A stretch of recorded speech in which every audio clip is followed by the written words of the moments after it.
Hello friends and welcome to learn easy. ये हमारी मुगल साम्राज्य श्रृंखला का तीसरा वीडियो है। जैसा कि हमने पहले और दूसरे वीडियो तक में हुमायूं तक के शासनकाल के बारे में चर्चा की, आइए उससे आगे बढ़ते हैं और जानते हैं अन्य शासक के बारे में। तो हुमायूं के बाद जो शासक बना वो अकबर था। अकबर का शासनकाल 1526 ईस्वी से लेकर 1605 ईस्वी तक रहा। अकबर का जन्म अमरकोट के राजा वीर साल के महल में हुआ था। अमरकोट जो राजस्थान और सिंध की सीमा के पास स्थित था और जो वर्तमान में पाकिस्तान में स्थित है। जो अमरकोट है वो वर्तमान में पाकिस्तान में स्थित है और जब अकबर का जन्म हुआ तो ये सिंध और राजस्थान की सीमा के पास स्थित था। अकबर की माता का नाम हमीदा बानो था। अकबर की जो माता थी वो हमीदा बानो थी। जब हुमायूं ईरान चला गया तो इसने अकबर को अस्करी, जो इसका चाचा था अकबर का, उसके संरक्षण में छोड़ा। 3 वर्ष बाद जब हुमायूं अकबर से मिला तब इसने अकबर का नाम जलालुद्दीन मोहम्मद अकबर रखा। अकबर का नाम जलालुद्दीन मोहम्मद अकबर हुमायूं ने 3 साल के बाद रखा। इसके बाद हुमायूं ने सरहिंद विजय का जब पूरा श्रेय अकबर को दिया, उसके बाद अकबर को पंजाब का सूबेदार नियुक्त किया और इसका संरक्षक जो था वो बैरम खान नियुक्त किया।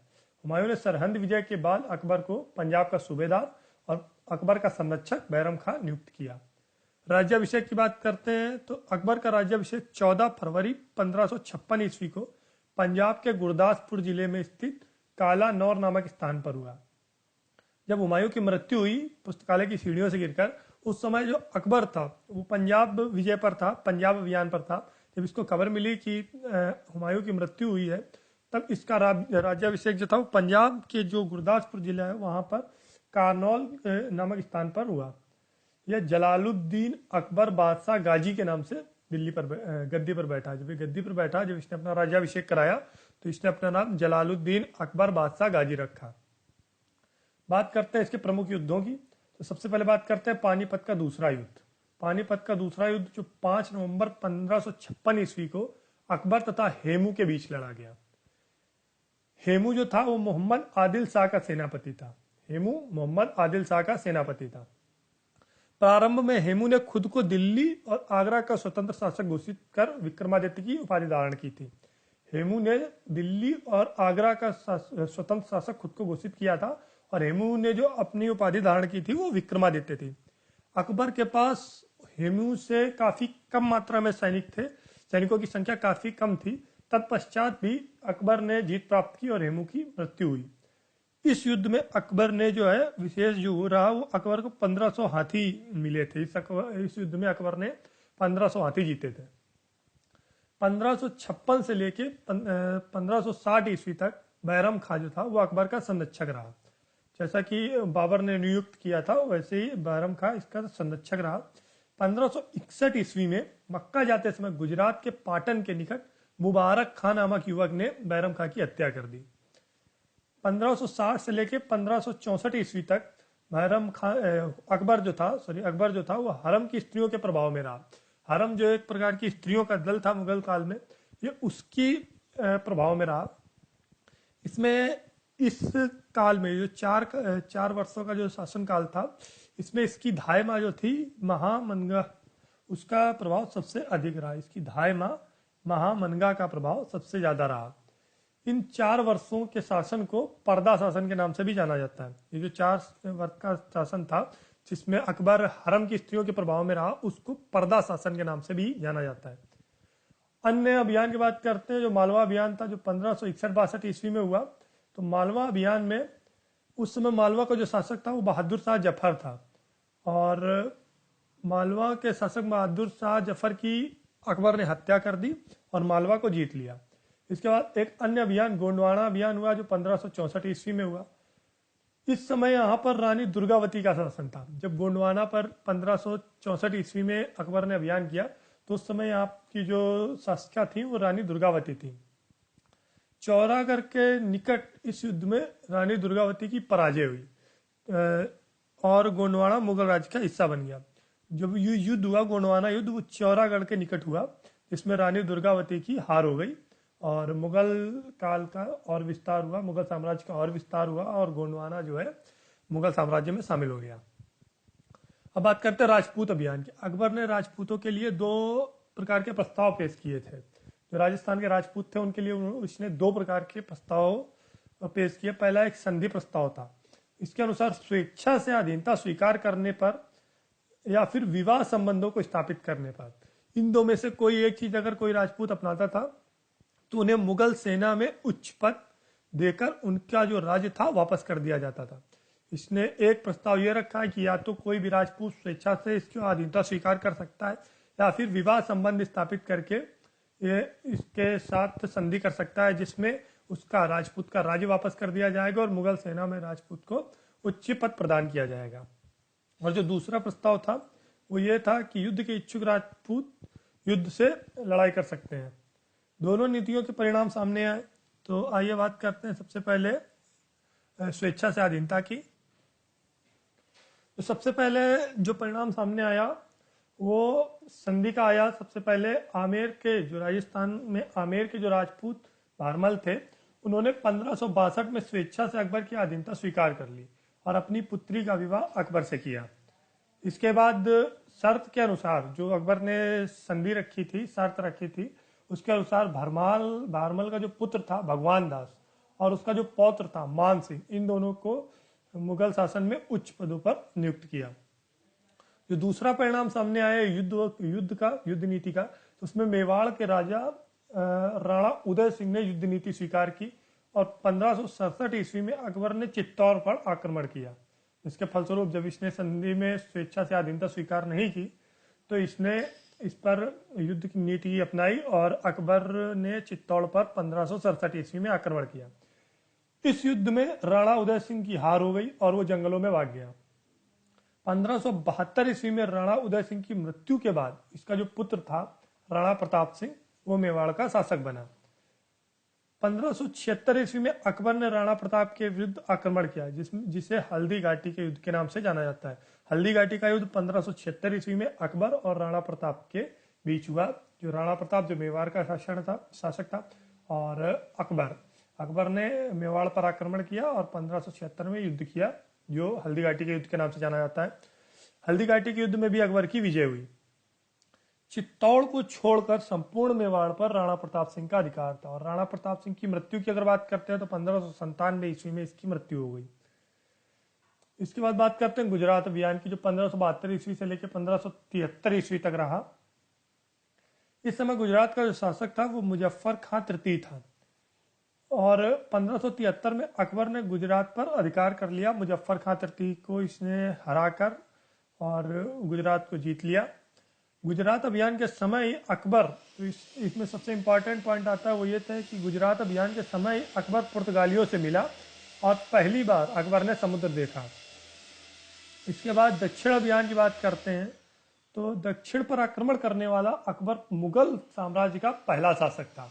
अकबर मुगल काल का पहला शासक था जिसने दक्षिण अभियान किया। इसने दक्षिण में खानदेव, अहमदनगर, बीजापुर और गोलकुंडा पर आक्रमण किया। दक्षिण की स्वाधीनता स्वीकार करने वाला जो पहला देश था वो खान देश था। अहमदनगर अभियान की अगर बात करते हैं तो अहमदनगर अभियान सबसे पहले 1595 ईस्वी में किया गया। इसके लिए अकबर ने जो सेना भेजी वो सेना अहमदनगर को जीत नहीं सकी और उस समय अहमदनगर पर चांद बीबी जो थी उनने अहमदनगर की रक्षा की। चांद बीबी जो थी वो अहमदनगर के शासक निजाम शाह की पुत्री थी। चांद बीबी अहमदनगर के शासक निजाम शाह की पुत्री थी, जिसने 1595 में अहमदनगर की रक्षा की अकबर के द्वारा भेजे गए सैनिकों से। 601 ईस्वी में अकबर ने किले को जीत लिया और दक्षिण के बादशाह की उपाधि धारण की। इसके बाद अकबर द्वारा किए गए प्रमुख कार्यों पर या महत्वपूर्ण बिंदुओं पर नजर डालते हैं तो 1562 ईस्वी में अकबर ने दास प्रथा का अंत किया। 1563 ईस्वी में इसने तीर्थ यात्रा के कर को समाप्त कर दिया। 1564 में अकबर ने जजिया कर को समाप्त कर दिया। 1571 में फतेहपुर सीकरी की स्थापना की और अपनी राजधानी आगरा से दिल्ली ले गया। यहाँ पर आगरा से जो अपनी राजधानी थी वो दिल्ली ले गया। ठीक है। 1575 ईस्वी में इसने एक इबादत खाने का निर्माण कराया जिसका मुख्य उद्देश्य धर्म और जो इस्लाम था उसको और करीब से जानना, उसकी गहराई को जानना था। अकबर जैन, पारसी, हिंदू और ईसाई विद्वानों के संपर्क में आया। इसने जैन विद्वानों में हरि विजय सूरी को जगत गुरु और चंद्र सूरी को युग प्रधान की उपाधि प्रदान की। चंद्र सूरी को इसने युग प्रदान की और विजय हरि विजय सूरी को जगत गुरु की उपाधि प्रदान की। 1579 ईस्वी में मजहर घोषणा पत्र नाम से इसने एक दस्तावेज जारी किया। जो एक दस्तावेज इसने 1579 में जारी किया उसको मजहर नाम दिया और जिसकी रचना शेख मुबारक ने की थी। इस पत्र के मुताबिक इस्लाम धर्म से संबंधित किसी भी जो भी विवाद होगा उसमें अकबर का निर्णय सर्वोच्च होगा, जिसमें इसमें मजहर में जब जो सर्वोच्च निर्णय देने वाले को इमाम आदिल कहा गया था, तो इस हिसाब से अकबर इमाम आदिल हो गया था। मजहर में अकबर को अमीर उल मोमिनीन कहा गया। 1582 में अकबर ने एक धर्म की स्थापना की जिसको दीन इलाही धर्म के नाम से जाना जाता था। दीन इलाही का जो मुख्य मौलवी था वो अबुल फजल था। अबुल फजल ने अकबरनामा ग्रंथ की रचना की थी। दीन इलाही पर इतिहासकार जो स्मिथ है उसने लिखा यह अकबर की बुद्धिमत्ता नहीं बल्कि मूर्खता थी। स्मिथ ने दीन इलाही पर जो अपना टिप्पणी दी उसमें उसने कहा है कि यह अकबर की बुद्धिमत्ता नहीं बल्कि एक मूर्खता थी। लेन पुल ने अकबर के काल को मुगल काल का स्वर्ण युग कहा है। जो लेन पुल इतिहासकार थे उसने अकबर के काल को स्वर्ण युग कहा है। इसके बाद बात करते हैं कि प्रतिष्ठित हिंदुओं में से केवल बीरबल जो ही था उसने ही दीन इलाही धर्म को स्वीकार किया था। दीन इलाही धर्म को स्वीकार करने वाला पहला और अंतिम हिंदू जो था वो बीरबल था। बीरबल का जो मुख्य नाम था वो महेश दास था और बीरबल कालपी का निवासी था। बीरबल जो था वो कालपी का निवासी था। बीरबल ब्रह्मा उपनाम से कविताएं लिखता था। बीरबल जो कविताएं लिखता था वो अपने ब्रह्मा उपनाम से लिखता था। बीरबल की मृत्यु यूसुफ जाइयों के विद्रोह को दबाने में हो गई। इसकी जो मृत्यु हुई वो यूसुफ जाइयों के विद्रोह को दमन करने में हुई। अकबर का राज कवि जो था वो फैजी था और जो फैजी था वो अबुल फजल का बड़ा भाई था। कृष्ण भक्ति के जो संत थे नंददास, अकबर ने इनके विशेष अनुरोध पर इनके दरबार में प्रभुगान के लिए गए, लेकिन प्रभुगान के समय जब ये भगवान की उपासना कर रहे थे, भगवान के गीत गा रहे थे, तो उसी समय इनकी मृत्यु हो गई। अकबर ने सिखों के चौथे गुरु रामदास को 500 बीघा जमीन दान दी थी, जिस पर इस समय जो अमृतसर नगर बसा हुआ है पंजाब में वो इसी पर बसा हुआ है। जो अकबर ने सिखों के चौथे गुरु रामदास को 500 बीघा जमीन दान दी थी। अकबर ने कृष्ण भक्ति के संत विट्ठल नाथ को गोकुल और जैतपुर की जागीरें दी थी। गोकुल जो मथुरा है, मथुरा की और जैतपुर की जागीरें विट्ठल नाथ को दी थी। अकबर का जो समकालिक सूफी संत था वो सलीम चिश्ती थे। इसके बाद अकबर का जो प्रसिद्ध संगीतकार था तो वो तानसेन था। तानसेन का संबंध ग्वालियर से था। तानसेन का जन्म ग्वालियर में हुआ था। तानसेन की जो मुख्य कृतियों पर मुख्य जो कृतियां थी उन पर अगर नजर डालते हैं तो मियाँ की टोंडी, मियाँ का मल्हार और मियाँ का सारंग, ये 3 इसकी प्रमुख कृतियां थी जो तानसेन द्वारा लिखी गई थी। दसवंत और बसावन ये 2 प्रसिद्ध चित्रकार थे जो अकबर के दरबार में रहते थे। अकबर ने एक प्रथा का आरंभ किया था जो मनसबदारी प्रथा के नाम से जाना जाता था। अकबर ने एक अनुवाद विभाग की स्थापना की थी। अकबर की जो राजभाषा थी वो फारसी थी, तो इसने एक अनुवाद विभाग की स्थापना की थी जिसमें मुख्य पुस्तकों का या ग्रंथों का अनुवाद फारस में किया जाता था। महाभारत का फारसी अनुवाद बदायूनी, नकीब खां और अब्दुल कादिर ने किया और महाभारत का नाम फारस में रजमना रखा गया। महाभारत का जो अनुवाद किया फारस में वो बदायूनी, नकीब खां और अब्दुल कादिर था और महाभारत का नाम रजमनामा रखा। इसके बाद पंचतंत्र का फारसी में अनुवाद अबुल फजल ने किया और पंचतंत्र का नाम अनवर सादात रखा। जो फारस में इसका नाम रखा वो अनवर सादात रखा पंचतंत्र का। अकबर के काल को हिंदी का स्वर्णकाल कहा जाता है। जो अकबर का काल था वो हिंदी का स्वर्णकाल था।